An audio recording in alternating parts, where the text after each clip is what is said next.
नमस्कार। अब तक की बड़ी खबर हम आपको बता दें। पाकिस्तानी विमानों ने आज पुंछ और राजौरी सेक्टर में भारतीय वायु सीमा का उल्लंघन किया। इसके बाद भारत ने एक पाकिस्तानी F-16 विमान को मार गिराया। पायलट की स्थिति के बारे में अभी कोई जानकारी नहीं है। न्यूज एजेंसी PTI के अनुसार पाकिस्तानी विमानों ने लौटते वक्त भारत पर बम भी गिराए। इसी बीच पाकिस्तानी सैन्य बलों के प्रवक्ता मेजर जनरल आसिफ गफूर ने दावा किया है कि पाकिस्तानी वायुसेना ने भारत के 2 विमानों को मार गिराया है। उन्होंने भारत के एक पायलट को गिरफ्तार किए जाने का भी दावा किया। हालांकि विदेश मंत्रालय ने प्रेस कॉन्फ्रेंस में हमारे एक MiG-21 के क्रैश होने की बात कही है। उन्होंने यह भी कहा कि हमारा एक पायलट भी लापता है, लेकिन पाकिस्तान के इस दावे को उन्होंने पूरी तरह सही नहीं बताया है।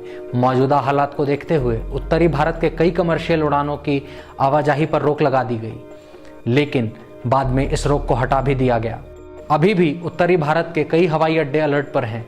इससे पहले भारतीय वायुसेना ने 26 फरवरी की सुबह LOC पार कर आतंकी ठिकानों पर बड़ी कार्रवाई की थी। ये कार्रवाई बालाकोट में जैश-ए-मोहम्मद के ट्रेनिंग कैंप पर की गई थी।